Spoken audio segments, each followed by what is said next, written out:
Amém, Senhor. Queremos te pedir, Pai, nos ajude a estarmos olhando para a Tua Palavra nesse momento, que Tu possa falar com cada um de nós, abrindo nossos olhos espirituais ao lermos as Escrituras. Queremos enxergar o que é invisível, porque queremos, Senhor, nos mover por fé e não pelo que vemos. Então pedimos que essa seja uma noite, Senhor, em que Tu fale conosco, Senhor. Nos ajuda a entender Teus planos, Teus propósitos, para nós coletivamente e também individualmente, Senhor. Dá-nos graça, dá-nos direção. Vem com a gente aqui, Senhor, nos mostrar o caminho. É a nossa oração em nome de Jesus. Amém. Amém. Te convido a sentar. Eu sou Eduardo e só estou aqui hoje porque é proibida a entrada de pessoas perfeitas e tenho andado em restauração. Jesus me ama mesmo assim, mas tenho lutado contra a soberba, a raiva, a intolerância, coisas que se repetem. E sou muito feliz de ter pessoas andando também em restauração, da gente poder se dar as mãos e seguir na direção do Senhor Jesus. E esse mês, como já foi dito aqui, nós queremos lembrar do avivamento mais uma vez. Durante todo o ano queremos falar sobre isso e continuamos falando sobre avivamento, mas queremos entender qual é a relação do avivamento com missões. Então, nesse primeiro domingo, eu já quero ajudar nós a entendermos claramente o que significa missões.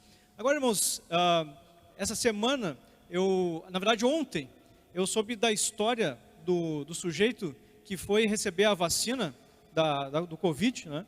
E ele dentro do carro recebeu a vacina da parte da enfermeira e logo depois ele perguntou: vou poder tocar gaita? E ela disse: não, claro, vai poder tocar gaita. Assim, bah, que bom, sempre quis saber tocar, nunca consegui. Por que eu quis dizer isso? Por que eu usei essa piada agora? Porque, irmãos, nós queremos o avivamento, nós queremos o Espírito Santo enchendo nossas vidas, mas o querer de fato é fazer o que é preciso, é ir atrás, é lutar para que isso chegue, né? E missões é uma das velas que nós precisamos abrir, e esse é o título da minha palavra hoje: velas que nós precisamos abrir para que o vento nos leve. A Bíblia fala, como a gente já compartilhou aqui, que o vento e o Espírito, a palavra grega é a mesma, né? Pneuma. Então, o vento é o Espírito, e Jesus usou esse trocadilho algumas vezes já. E nós precisamos então fazer o que é preciso, abrir nossas velas para que o Espírito nos leve, né? E missões faz parte disso. Missões, sem dúvida, faz parte disso. E o que é missões para nós, para os batistas em especial? É o ato de você iniciar alguma coisa do reino, do reino de Deus onde não há. Iniciar alguma coisa do reino de Deus onde não há. Expandir o reino de Deus, especialmente no coração das pessoas que ainda não são de Jesus. As pessoas que ainda não seguem a Cristo. E, em resumo, é o evangelismo das pessoas que estão perto e também das pessoas que estão longe. Nós nos preocuparmos com o mundo inteiro para que o mundo possa conhecer Jesus e ser salvo. E eu queria primeiro falar sobre por que fazer missões. Ok, entendemos que missões é isso, mas por que fazer missões? A Bíblia se detém muito a falar sobre isso, e eu quero citar alguns versículos que Deus me deu. E uma das razões é que todo ser humano precisa de Jesus. Todo ser humano. E, meus irmãos, nós precisamos sair convencidos daqui hoje. Todo ser humano precisa de Jesus. Todo ser humano precisa de Jesus. Todo mundo, todo mundo. Quem não está com Jesus está mal. Quem não está com Jesus está mal. Nós precisamos, e a Bíblia traz isso de várias formas. Agora em João 1,12, lá diz que aqueles que recebem e creem em Jesus, esses têm o direito de se tornarem filhos de Deus. Então, a Bíblia diz claramente que nem todas as pessoas são filhos de Deus. Ninguém nasce como filho de Deus, mas as pessoas se tornam filhos quando decidem crer em Jesus, que é seguir Jesus. Eu quero seguir o Senhor Jesus, não só saber que Ele existe e participar de uma religião, mas ser um seguidor de Jesus. Eu quero seguir o que Ele tem para me falar, o que a palavra dele me orienta, né? Então, quando eu decido, eu me torno filho. E essa salvação, a Bíblia chama isso de salvação, é uma coisa que nós precisamos ajudar as pessoas a entenderem que precisam. Porque se você sai aí e pergunta para o sujeito, aliás, afirma para ele: tu precisa ser salvo? Ele vai te perguntar: mas eu não estou me afogando, por que precisa ser salvo? Eu não estou em um incêndio, por que salvo? Você vai responder: você precisa ser salvo do pecado. Como assim? Que consequências esse pecado traz para mim? Traz uma consequência enorme, que é a morte eterna. A morte eterna. Apocalipse fala diversas vezes sobre a segunda morte. E essas pessoas estão correndo o risco de experimentarem a segunda morte. Então, essas pessoas precisam ser salvas do pecado nesse sentido, de terem a vida eterna, de não passarem pela morte eterna, ou a segunda morte, né?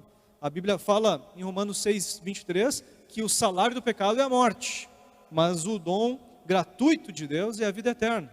Então nós precisamos ajudar as pessoas a entenderem isso. E a segunda consequência do pecado, do qual eles precisam ser salvos, é que o pecado traz escravidão. O mesmo apóstolo Paulo, que escreveu no capítulo 6, 23, essa questão do pecado gerar morte, ele escreveu no 6,17 para os cristãos: vocês tenham sido escravos do pecado, passaram a obedecer de coração a forma de ensino que lhes foi transmitida. Então, se vocês eram escravos do pecado, o que é isso, irmãos? A vida do sujeito que é escravo do pecado, na terra, como num todo, ela só piora. A vida do sujeito que está sem Jesus, ele não consegue se livrar do pecado. Ele peca e peca e peca e peca mais, e a sua vida se afasta mais de Deus e piora sem fim. Ele não consegue sair. Se Jesus não tirá-lo de lá, se ele não aceitar a ajuda, as coisas vão piorar para sempre e vai terminar na morte eterna. Então as pessoas precisam de salvação, irmãos. E nós somos aqueles que Jesus chamou para ajudarmos essas pessoas a entenderem quem é Jesus e poderem ser salvas. E só Jesus é que pode dar salvação. Ele disse: eu sou o caminho, o único, o caminho, a verdade, a única, e a vida, a única. E ninguém vem ao Pai a não ser por mim. Enfatizou: ninguém vem ao Pai a não ser por mim. Então não adianta o sujeito se envolver com outros deuses, com outras religiões, com outros espíritos, com não sei o que, com não sei o que mais. Não adianta, só existe um que salva: Jesus. Jesus, só Jesus salva, irmãos. E nós precisamos ajudar as pessoas então a serem seguidores de Cristo, de Jesus. Lá em Atos 4, diz assim, versículo 12: não há salvação em nenhum outro, pois debaixo do céu não há nenhum outro nome dado aos homens pelo qual devamos ser salvos. E ele estava falando, Pedro, sobre Jesus. Então, irmãos, Jesus é o único que pode ajudar essas pessoas a serem salvas. Então nós precisamos, irmãos, ajudar as pessoas a entenderem: só Jesus é Deus e só a Bíblia é a verdade. E você precisa entregar sua vida para Cristo. Porque ele disse: quem quiser salvar sua vida, perdê-la-á. E quem perder a vida por minha causa, achá-la-á. Ou seja, nós precisamos entregar nossa vida para Cristo para podermos viver de verdade. Amém? Sim. Então essa é a razão de fazermos missões. É por isso que a gente faz missões, porque as pessoas todas precisam ser salvas. Não se engane, irmãos, a pessoa que tem muito dinheiro, muita saúde, ela não está bem. Se ela não está com Jesus, ela não está bem. Nós precisamos ajudar as pessoas a entenderem e a serem salvas. E uma questão interessante que a gente pode ver, eu quero que a gente veja na Bíblia, mas também durante a história, é que avivamento, momento de grande mover de Deus, estava sempre acompanhado de missões, de muito envolvimento das pessoas em ajudarem outros a serem salvos. E não só aqui perto, mas longe também, propostas, projetos de ir alcançar outras pessoas mais longe, né? Então o avivamento, ele tem esse envolvimento com missões, e eu quero ler alguns textos, quero que a gente entenda então esse mover de Deus em Atos dos Apóstolos. O propósito, a primeira verdade que eu queria que a gente guardasse hoje, é que o propósito da unção do Espírito Santo, o que é a unção? É o enchimento do Espírito Santo. Então o propósito da unção do Espírito Santo é missões, é missões. Eduardo, mas como é que tu afirma isso? Bom, primeiro a gente precisa lembrar de Efésios 5,18, que diz: deixem-se encher pelo Espírito Santo, e também de 1 Tessalonicenses 5, versículo 19, que vai dizer: não apaguem o Espírito. Então uma pessoa pode ser cheia do Espírito Santo, cheia da presença de Deus, ou deixá-la apagada, esvaziada. E lá em Atos 1,8, vocês devem lembrar que Jesus já tinha morrido, já tinha ressuscitado, estava prestes a subir aos céus, e ele disse lá para os discípulos o seguinte: vocês receberão poder ao descer sobre vocês o Espírito Santo, e serão minhas testemunhas, tanto em Jerusalém, como em toda a Judéia e Samaria, e até os confins da terra. Ele disse, o Espírito Santo vai descer sobre vocês, o poder vai vir sobre vocês, para quê? Para vocês falarem de mim, aqui, ali e mais adiante, e lá longe, né? Para todos os lugares. E irmãos, Jesus está dizendo a mesma coisa para nós hoje. O propósito de eu dar o meu poder para algum de vocês é para vocês pregarem em Porto Alegre, Rio Grande do Sul, Brasil e até onde o mundo terminar. Então o propósito do Espírito Santo, ele veio pela primeira vez permanentemente nos apóstolos para isso. Tanto que se a gente lê, depois um pouco mais adiante lá em Atos 2:4, você vai ver que eles recebem o Espírito Santo então pela primeira vez, diz assim, todos ficaram cheios do Espírito Santo, e começaram o quê? A falar em outras línguas, segundo o Espírito lhes concedia que falassem, e as pessoas ouviam nos seus idiomas. Então eles imediatamente receberam o Espírito Santo e começaram a falar, o quê? Pregar, de tal forma que as pessoas ouviam nos seus idiomas diferentes, um milagre de tradução para diferentes idiomas, as pessoas ouviam a pregação que eles tinham para fazer. Então o Espírito Santo capacitou eles a o quê? A pregarem, a falarem de Cristo para aqueles homens.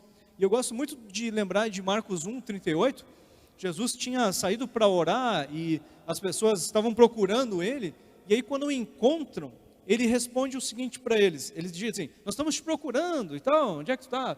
E ele diz, vamos para outro lugar, para os povoados vizinhos, para que também lá eu pregue, foi para isso que eu vim. Jesus disse, foi para isso que eu vim aqui para a terra, para pregar para os vizinhos, que não ouviram ainda. Irmãos, se Jesus veio para isso, o Espírito Santo também veio para isso. O Espírito Santo veio para pregar para os vizinhos, as pessoas que não ouviram ainda. Então, o propósito do Espírito Santo está no nosso meio, está habitando em mim e em você, é que nós ajudemos pessoas a ouvirem sobre Jesus, a ouvirem a palavra que pode salvar eles. E é interessante que, logo em seguida que acontece esse movimento deles falarem, as pessoas ouvirem e tudo mais, Pedro começa a pregar, faz uma pregação ali no capítulo 2, você pode ler, uma longa pregação, e no fim da pregação, 3.000 pessoas decidem ser seguidores de Cristo, decidem seguir a Jesus. Esse é o propósito do Espírito Santo, irmãos, fazer missões, ajudar pessoas a crerem, e eles estavam movendo os apóstolos para isso. Se a gente olha para o capítulo seguinte, capítulo 3, você vai ver que Pedro e João, eles curam um aleijado, uma pessoa que estava enferma, né? Um aleijado de nascença, eles curam essa pessoa, e logo em seguida, Pedro entendeu o propósito daquele homem ser curado. Por que Jesus, por que o Espírito Santo curou aquele homem? O propósito do Espírito Santo sempre é um só, ajudar pessoas a serem salvas. Então depois que o homem é curado, algumas pessoas vêm para perto deles, por causa do milagre, e aí Pedro começa a dizer o seguinte, quando Pedro viu isso, viu que as pessoas vinham, né, dirigiu-se ao povo dizendo, israelitas, por que vocês estão admirados com isso? Ou por que estão com os olhos fixos em nós? Como se pelo nosso próprio poder ou pela piedade tivéssemos feito esse homem andar. Portanto, arrependam-se. Ele começa depois a falar sobre Abraão, estou pulando um trecho aqui, né?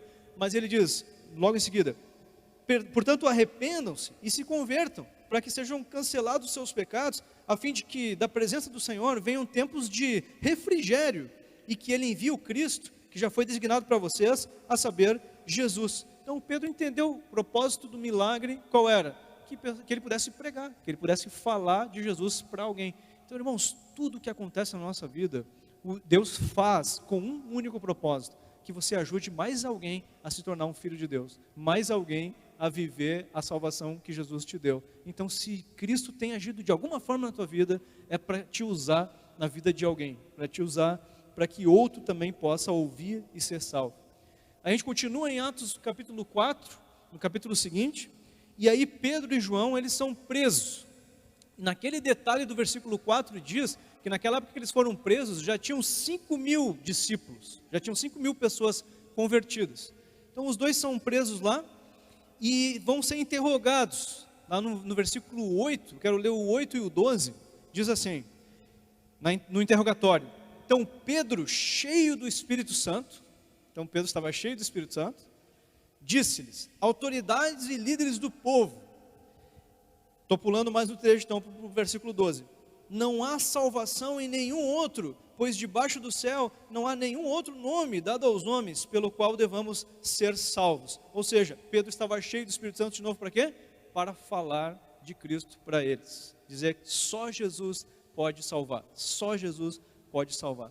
Então, irmãos, se o Espírito Santo vier sobre a tua vida, ele tem um propósito, que é que você fale com alguém para que essa pessoa seja salva. Se Jesus fizer curas, se Jesus fizer coisas, se você lê o Evangelho com atenção, Jesus estava sempre chamando atenção para esses milagres físicos, de cura física, de multiplicação de pães, de movimentos materiais, para depois dizer, tem uma coisa maior que eu preciso falar para vocês, tem um milagre maior que eu vim fazer, e como ele disse, foi para isso que eu vim, para que vocês sejam salvos, para que vocês possam experimentar a vida eterna, libertação da escravidão do pecado. E irmãos, esse precisa ser o nosso propósito. Se Jesus veio para isso, o Espírito Santo veio para isso, para que o Eduardo veio? Para que nós viemos, irmãos? Nós precisamos viver para isso.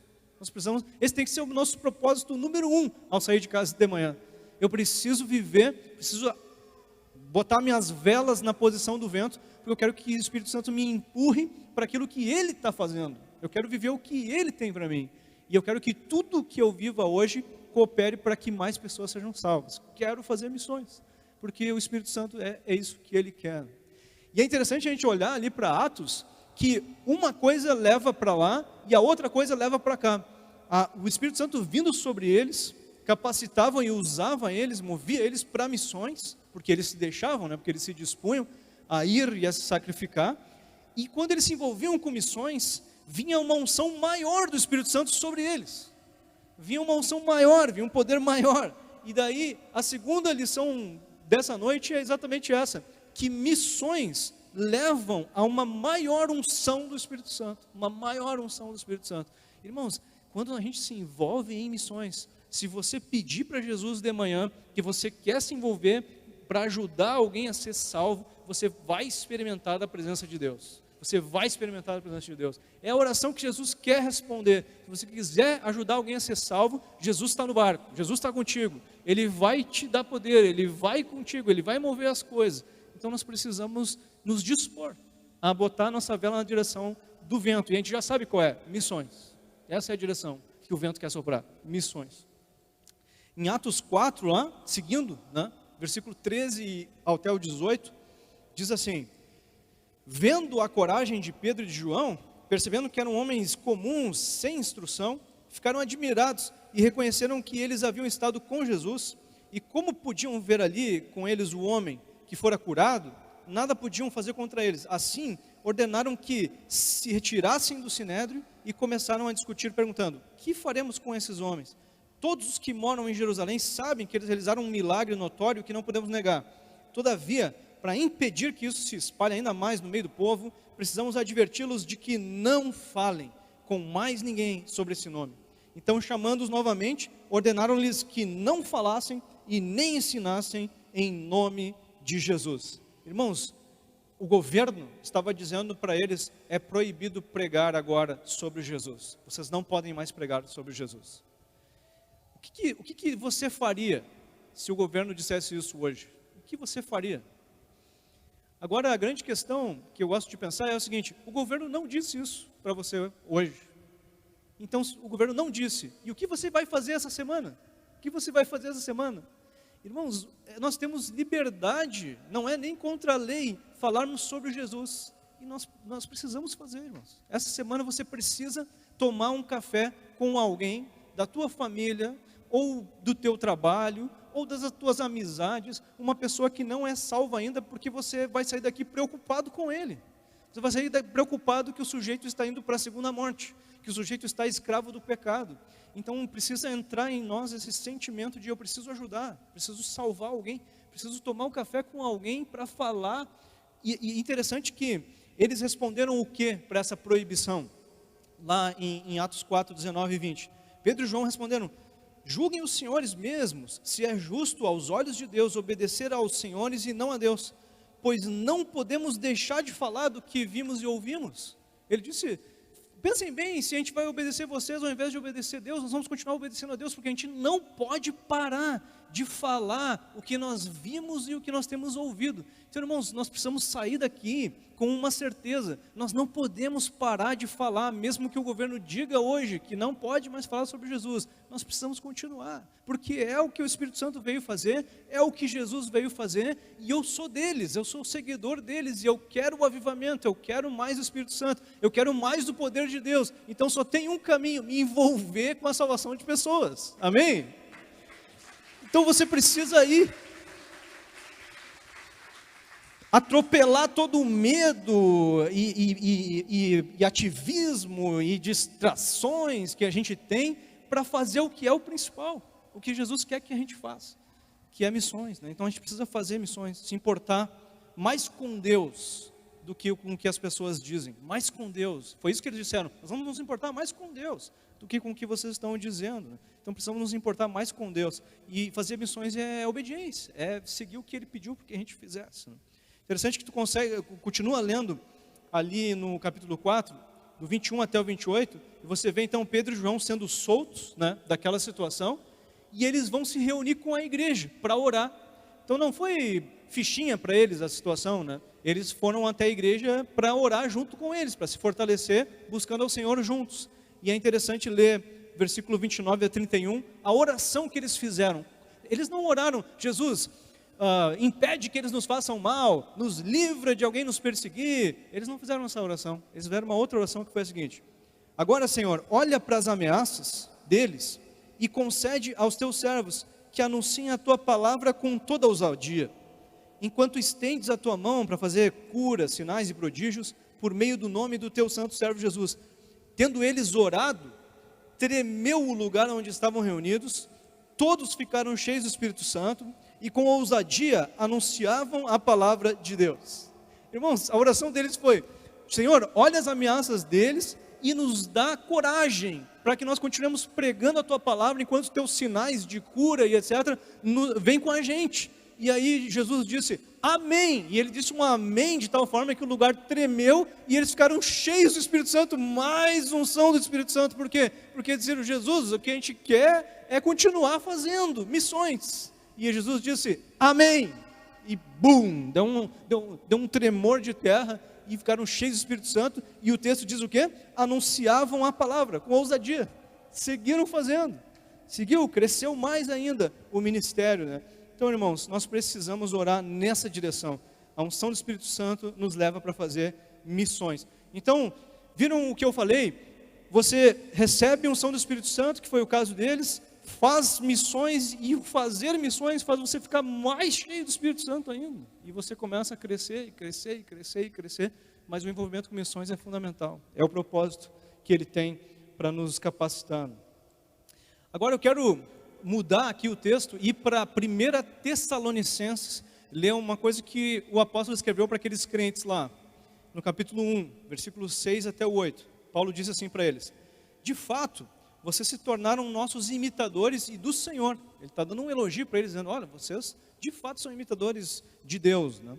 Apesar de muito sofrimento, receberam a palavra com alegria, que vem do Espírito Santo, e assim tornaram-se modelo para todos os crentes que estão na Macedônia e na Acaia. Então eles foram exemplos para os crentes da Macedônia e da Acaia, porque partindo de vocês, propagou-se a mensagem do Senhor na Macedônia e na Acaia. Por isso que eles foram exemplos. Por quê? Porque eles estavam levando a mensagem para aqueles homens da Macedônia e da Acaia. Não somente isso, mas também por toda parte, tornou-se conhecida a fé que vocês têm em Deus. Então os tessalonicenses estavam sendo elogiados por isso, por fazerem missões. Estava recebendo lá um encorajamento, um elogio de Paulo, dizendo: vocês são imitadores de Deus de verdade, e a fé de vocês está ficando conhecida, porque vocês levam a mensagem, levaram. Agora, irmãos, se você segue um pouco para adiante, estamos no capítulo 1, e agora no capítulo 4 de 1 Tessalonicenses, Paulo vai dizer assim: e de fato vocês amam a todos os irmãos em toda a Macedônia. Contudo, irmãos, insistimos com vocês que cada vez mais procedam assim. Então Paulo está dizendo: que bom que vocês estão fazendo isso, continuem. Quero encorajar vocês a não pararem, continuem. Então ele diz: não parem, continuem. E interessante olhar o capítulo 5, versículo 19, que ele vai dizer o quê? Não apaguem o espírito. baita elogio dizendo, estão fazendo missões, ótimo, continuem assim, não apaguem o espírito, porque se a missões parar, o espírito vai se apagar, vai se enfraquecer. Então continuem assim. E aí, meus irmãos, vem aquela pergunta: quem é que vai fazer parte da nossa missão nessa semana? Onde nós vamos fazer missões essa semana? Porque eu não quero deixar ele apagar. Eu não quero deixar o Espírito Santo se enfraquecendo de mim. Quero que ele cresça. E se eu me envolver com missões, ele vai vir. Ele vai crescer. Eu vou me encaminhar para o avivamento. Então eu preciso nessa semana fazer missões para ter mais do Senhor em mim. Amém? Amém? E por fim, irmãos, missões e avivamento envolviam uma outra coisa, o repartir. Envolviam o repartir. Se a gente lê lá em Atos, a gente leu vários textos de Atos 1, 2, 13, 4. Se você lê Atos 2 e 4, tinha uma coisa muito interessante que acontecia com aquela igreja que vivia um avivamento do Espírito Santo. Tinha uma coisa bem interessante que acontecia com eles. Eles tinham atitudes financeiras impressionantes. Lá em Atos 2 diz que eles, vendendo suas propriedades e bens, distribuíam a cada um conforme a sua necessidade. As pessoas vendiam suas propriedades para investir em missões, investir na igreja. Depois em Atos 4 diz que ninguém considerava unicamente sua alguma coisa que possuísse, mas compartilhavam tudo o que tinha. E vocês leem ali em diversos outros textos, em Atos 5 e etc., pessoas que queriam contribuir com o que tinham, vendiam, para que a obra seguisse, avançasse, né? Então, irmãos, missões sempre foi financiada pela igreja, sempre foi financiada pelos membros, pelos cristãos, sempre foi, e continua sendo. A gente faz missões com a contribuição de cada um, né? E é interessante que a gente viu que os Tessalonicenses eram um exemplo, né, para aqueles cristãos. Eles estavam pregando em toda a Macedônia, e é interessante que o Tessalonicenses foi escrito antes das cartas de Coríntios. A primeira e segunda Tessalonicenses foram as cartas, talvez as primeiras que Paulo escreveu, e foram escritas antes das escrituras para os coríntios. Agora, se você lê 2 Coríntios, o que Paulo escreveu para os coríntios, lá no capítulo 8, você fica impressionado, porque lá diz assim, versículo 1 e 2: agora, irmãos, queremos que vocês tenham conhecimento da graça que Deus concedeu às igrejas da Macedônia. No meio da mais severa tribulação, a grande alegria e a extrema pobreza deles transbordaram em rica generosidade. E agora no versículo 4, eles nos suplicaram insistentemente o privilégio de participar da assistência aos santos. Aqueles tessalonicenses estavam ensinando mais do que pregar o evangelho para os da Macedônia. Eles tinham deixado um legado de contribuição. E agora Paulo está dizendo, olhem para os da Macedônia, porque eles mesmo pobres, eles são muito generosos e contribuem com missões. Paulo, toda a viagem dele foi feita com contribuições de pessoas, da igreja, né? das igrejas. Versículo 7, um pouco mais adiante, vai dizer: todavia, assim como vocês se destacam em tudo, e eu acho que é uma palavra para nós, para os coríntios e para nós, como vocês se destacam em tudo, na fé, na palavra, no conhecimento, na dedicação completa e no amor que vocês têm por nós, destaquem-se também nesse privilégio de contribuir. Os coríntios eram cheios de dons e etc. E ele está dizendo, quero que vocês também desenvolvam a capacidade de contribuir. Missões é movido também pela contribuição. Depois no versículo 9 ao 10 diz assim: vocês conhecem a graça do nosso Senhor Jesus Cristo, que sendo rico, se fez pobre por amor de vocês, para que por meio da sua pobreza, vocês se tornassem ricos. E esse é o meu conselho, convém que vocês contribuam.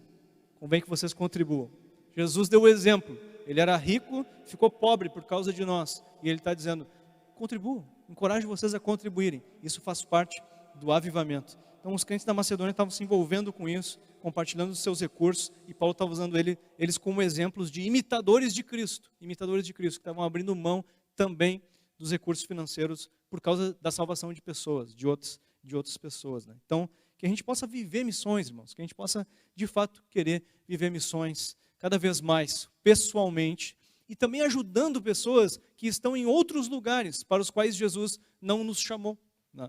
Os batistas se organizam em convenções, principalmente para fazer missões. Então nós temos aqui no Rio Grande do Sul a JAM, que é a Junta de Administração e Missões, que é uma organização dos batistas do Rio Grande do Sul, que enviam missionários pelo estado todo, né, ajudam trabalhos de plantação de igreja e etc., com o dinheiro das igrejas batistas do estado, que são enviados para lá, ofertas, então eles podem ajudar esses projetos.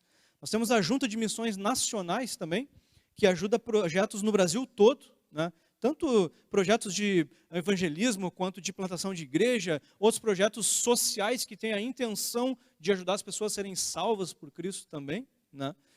E nós temos a Junta de Missões Mundiais, que também é uma organização brasileira, que envia brasileiros batistas para outros países, para pregarem o evangelho lá também, de diferentes formas, diferentes projetos. Você pode entrar nos sites dessas juntas e dar uma olhada, são N projetos. A Junta de Missões Nacionais tem mais de 400 projetos no Brasil, são mais de 912 missionários no Brasil. E a Junta de Missões Mundiais tem mais de 2.000 missionários ao redor do mundo. 2.000 brasileiros ao redor do mundo. E sabe qual é um dos propósitos da nossa campanha de missões esse mês? É enviar dinheiro para essas pessoas que se dispuseram a ir para lugares remotos, irmãos, para fazer missões, para pregar sobre Jesus. Tanto no Brasil quanto fora do Brasil. Então nós queremos orar por missões, nós queremos contribuir financeiramente por missões, e nós queremos ir para fazer missões aonde? Essa é uma boa pergunta. Nós sabemos que precisamos alcançar o mundo inteiro, todos precisam de Jesus, mas aonde que a gente começa? Jesus é que precisa nos falar, individualmente e como igreja. Aonde que a gente começa, Jesus tem que nos falar. É interessante a gente ler em Atos 16, lá, Paulo querendo ir pregar na província da Ásia e dizendo que o Espírito Santo o impediu, disse para não ir. Depois ele queria ir para Bitínia, o Espírito Santo impede ele de ir também. E aí, por fim, então, ele tem um sonho de Deus mandando ele ir para Macedônia pregar o evangelho lá. Então, Deus é que diz onde começar. Todos precisam, mas Jesus vai nos dizer aonde que a gente começa. Então, irmãos, nós precisamos perguntar para onde Jesus está me enviando. Quem é que Jesus quer que eu pregue? Talvez Jesus esteja te chamando para você ir para outro país. Talvez Jesus esteja te chamando para você ir para outro país. Ou talvez esteja te chamando para ir para as pessoas que estão perto de ti. Aqui em Porto Alegre. Então, que o Senhor possa te usar na vida de pessoas que você possa, de fato, se dispor a ir. Quero que a gente assista um vídeo de um projeto que a nossa Junta de Missões Nacionais tem em Roraima, com imigrantes da Venezuela. Então, vou pedir lá para o André rodar para nós aí.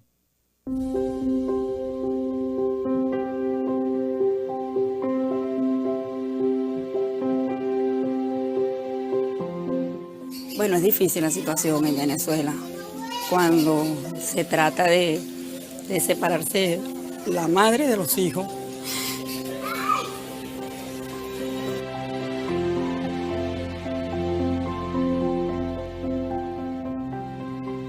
Sí, para mí fue muy difícil. Dejé a mi familia, me vine solo. Fue fatal para mí. Venezuela cada día está más en crisis, no le buscan solución, no le buscan resolver, solo problemas políticos. A Mendín dar un plato de comida, pero por lo menos uno aquí come. Allá uno no puede comer porque la comida es demasiado cara.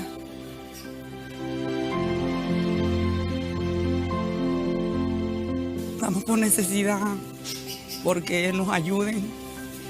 De verdad que sí necesitamos bastante ayuda.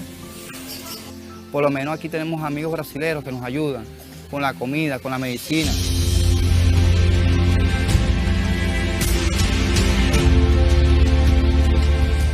A missão Brasil-Venezuela, ela surge com a intenção de reduzir danos, de suprir algumas necessidades, suprir a necessidade odontológica, suprir a necessidade médica, corte de cabelo, mas principalmente a atenção espiritual. Uma das preocupações nossas é de terça a sexta termos culto aqui. Nós não queremos que eles percam a esperança de que Deus está no controle de todas as coisas e Deus vai abrir portas. Y bueno, cuando vine ese día que ella me dijo, bueno, conseguí un trabajo.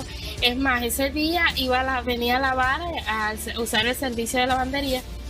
Y me senté, me tocaba mi turno y yo decía, bueno, se pasó una persona primero que allí y me quedé sentada, pues. Y en ese momento ella me vio, oh, que la vi.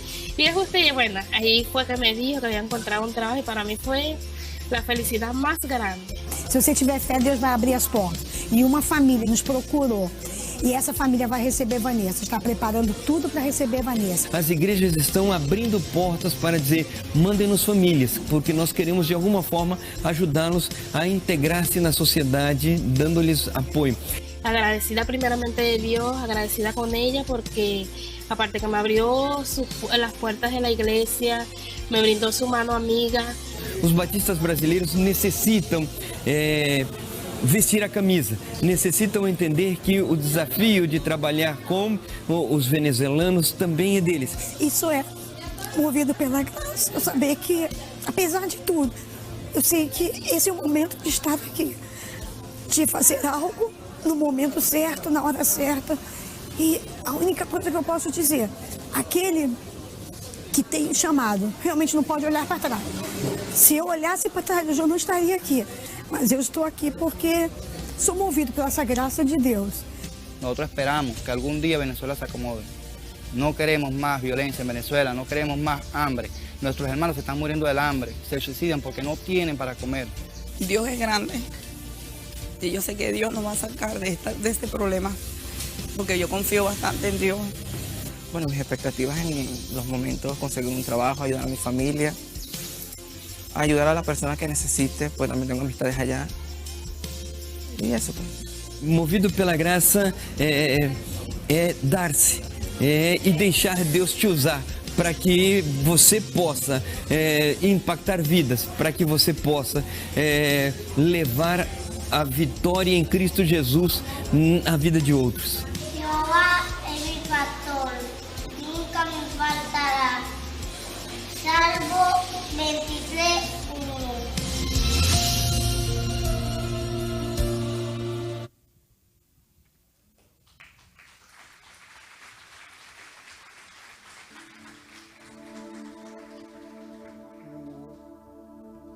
Aquele homem dizendo que aqui no Brasil ele encontrou amigos que conseguiram para ele o que comer e a medicina que ele precisava.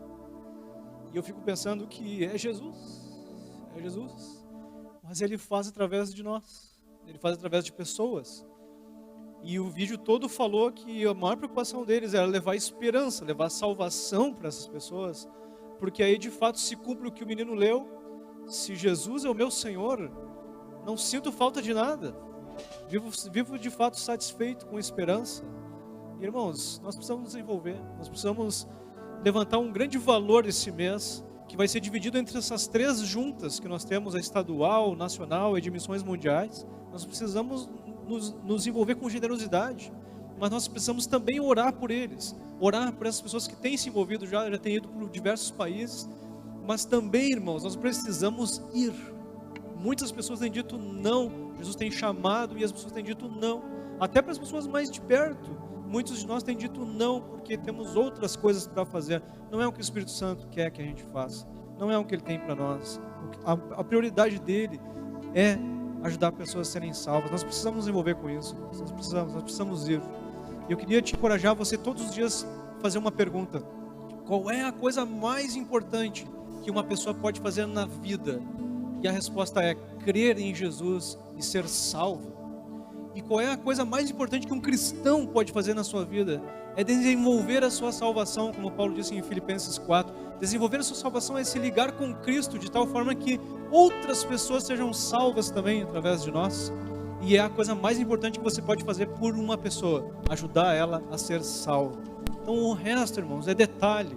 O resto são ajudas temporárias. Você precisa ajudar pessoas a serem salvas. Nós precisamos ir. Então eu queria te convidar a você levar esse encorajamento do Senhor no teu coração e agendar um café com alguém, começar um relacionamento com alguém, pedir: Jesus, me mostra quem eu posso começar um novo relacionamento para ajudar essa pessoa a ser salva. Eu te convidar a gente ficar em pé e fazer uma oração, fazer um tempo agora de resposta para Jesus. É um desafio que Ele faz para nós, e eu queria que nós respondêssemos para Ele agora em oração e durante essa canção também. Queria que você fizesse uma oração agora comigo, e depois a gente cantasse uma música, dando uma grande resposta para Jesus, dizendo: Jesus, eu quero dizer sim, me envia, quero que me mostre aonde, abre meus olhos. Jesus, estamos aqui sabendo, Senhor, que é o Teu coração, Senhor, nos movendo, é o Teu Espírito Santo vindo sobre nós, para que nós possamos continuar a obra que Tu começou, Senhor. E sabemos, Senhor, que Tu tem um único propósito, um único sonho, que muitas pessoas sejam salvas, que todos sejam salvos, e nós queremos participar, queremos cooperar contigo, Senhor. Nos perdoa tantas vezes que colocamos desculpas, nos distraímos, acabamos dizendo não para o Teu chamado, Pai. Mas nessa noite queremos dizer sim, Senhor. Nos envia, nos mostra com quem, nos mostra aonde, Senhor. Se há alguém aqui sendo chamado para ir para outro lugar, para outro estado, para outro país, ajuda, Senhor, a convicção crescer. Dá os Teus sinais, e que, Senhor, possa haver ali um sim e a profunda satisfação de servir ao Teu Espírito, de viver, Senhor, o Teu plano, não o nosso. Que no nome de Jesus essa seja uma semana de maior unção do Teu Espírito sobre nós, de envolvimento com missões, de preparação para o avivamento, e que de fato, Senhor, através da ação de cada um aqui, de abrirmos, Senhor, nossas velas para que Tu nos leve, nós possamos viver mais do Teu Espírito, mais da Tua presença, mais da Tua graça, mais do Teu poder em nós. Queremos tudo o que Tu tem para nós, Pai. Queremos tudo o que Tu tem para nós. Então nos toma, nos leva e nos usa. Queremos ser Teus cooperadores, para que vidas sejam salvas, e nós possamos alegrar o Teu coração e ver muitas pessoas vivendo uma vida com propósito e eterna no céu, Pai. É a nossa oração. Recebe, Senhor, nosso compromisso hoje, em nome de Jesus.